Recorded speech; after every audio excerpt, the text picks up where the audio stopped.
Hello, everyone, and welcome back to Daily English Class. I'm Emily. And I'm Leo. Today, we're learning how to say no politely in English without sounding rude. So grab your coffee, relax, and let's get started. Leo, can I confess something? Always. That's my favorite way to start a show. Last weekend, my neighbor Dave knocked on my door and asked me to help him build an IKEA wardrobe. And before my brain was even awake, my mouth said, sure. Oh, no. 3 hours of tiny screws and angry instructions, and the whole time, one little word was stuck in my head. The word I should have said. 2 letters. 2 letters. No. No. Today we're helping Leo with a problem that many English learners have because saying no in English can feel surprisingly difficult. Exactly. In many languages, saying no is simple, but in English, it often feels like a big moment. Sometimes a direct no sounds unfriendly, even when you're just being honest. So today, we'll learn a few natural and polite ways to say no without hurting anyone's feelings.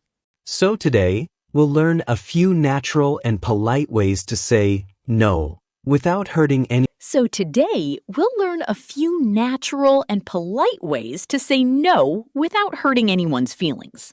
So today, we're going to explore a few simple yet powerful ways to say no in English politely so you can refuse. That's right. And instead of giving you a long list of expressions, we'll look at 3 common situations that most people face in everyday life. A friend inviting you somewhere, a boss asking for something, and even a salesperson who simply won't take no for an answer.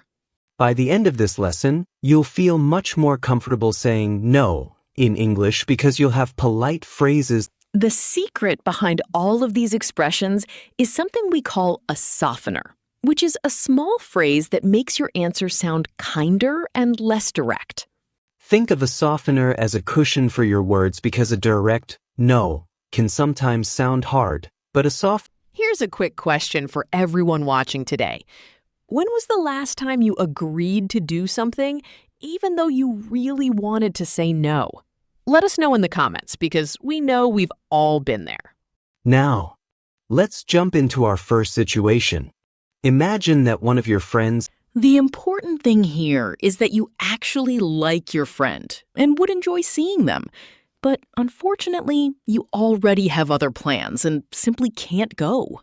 In that situation, the perfect expression is, I'd love to. You could say something like, I'd love to, but I already made plans for the weekend. And that sounds warm, polite, and completely natural. If you feel genuinely disappointed about missing the event, another great expression is, I wish I could, but, which adds a little more emotion and regret to your answer. For example, you might say, I wish I could, but I'm tied up all weekend. And remember that tied up simply means very busy, not literally tied with ropes.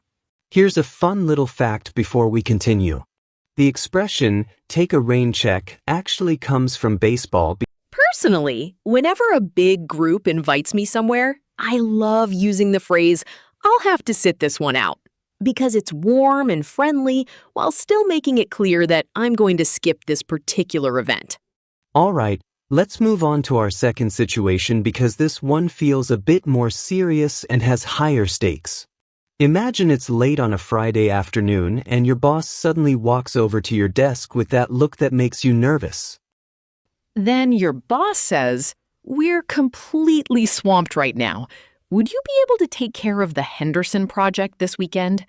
And by the way, swamped simply means extremely busy and overloaded with work. The problem is that many learners instantly say yes to their boss before they've even had a chance to think about their own plans or whether they actually want to give up their weekend.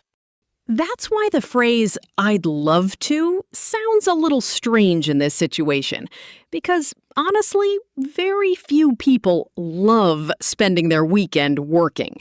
Instead, in professional situations, we usually use the phrase, "Can I get back to you?"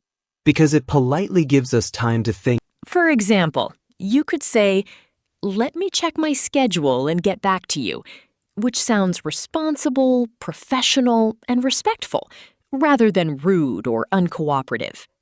Another important tip is that when you finally give your answer, keep your explanation short because the more details you give, In other words, a short reason closes the door politely, while a long explanation often keeps the conversation going and invites more questions. Speaking of explanations, here's a quick grammar point. We say, "I've worked here for 5 years." And if you don't have enough time to think, a simple sentence like, "Sorry, I can't tonight because I already have plans," works perfectly and saves you from freezing in the moment. Now let's talk about my favorite situation of all. The salesperson who keeps trying to sell you something even after you've already said no. Imagine you're in a store looking for one small thing, and suddenly a salesperson appears beside you and starts offering memberships, discounts, and free gifts that you never asked for.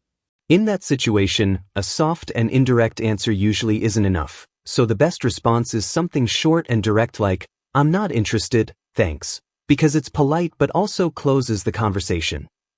You could also say, "No thanks, I'm good," or "I'll pass, thanks," both of which sound friendly while clearly showing that you don't need anything. Whatever phrase you choose, say it confidently and in a calm voice because being assertive means being clear and sure of yourself without sounding aggressive or angry. Also, don't hesitate or keep apologizing because a confident and straightforward no usually ends the conversation much faster than giving 10 different reasons. And if the salesperson keeps pushing, try using the broken record technique, which simply means repeating the same polite sentence again and again without arguing or changing your answer. Finally, there's another useful phrase, "That's not going to work for me," which is perfect when someone suggests a time, a plan, or an arrangement that simply doesn't suit you. For example, if a colleague asks, "Can we have the meeting on Tuesday at 3?"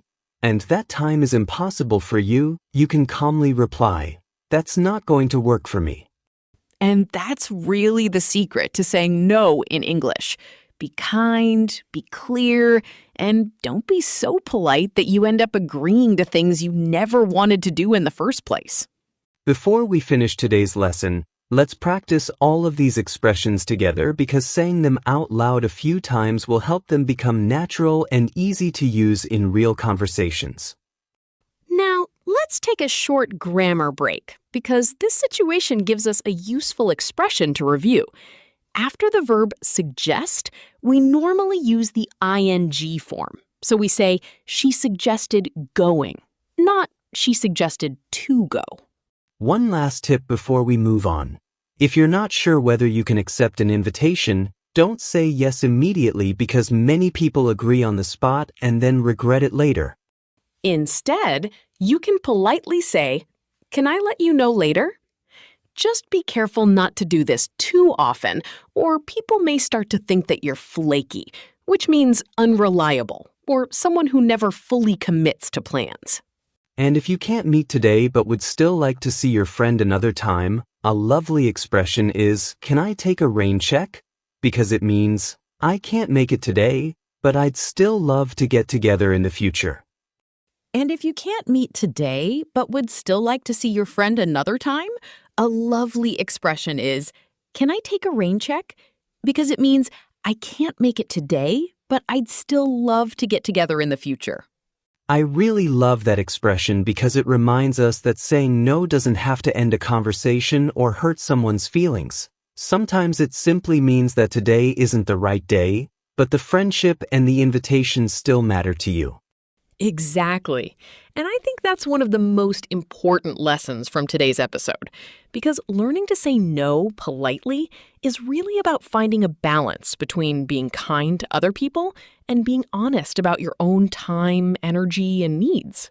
And the funny thing is that many of us spend so much time worrying that people will be disappointed by our no, when in reality most people appreciate honesty and would much rather hear a clear, respectful answer than a yes that turns into a cancellation later.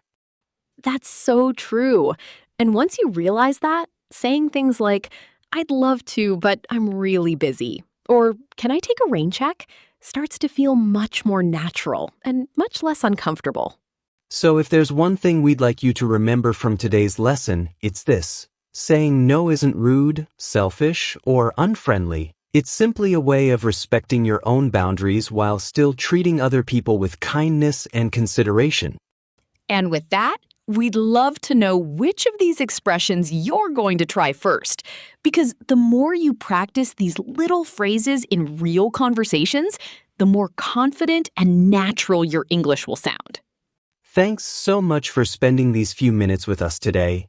And if you enjoyed this episode, don't forget to subscribe and come back next week because we'll be here with more real-life English, useful expressions, and friendly conversations.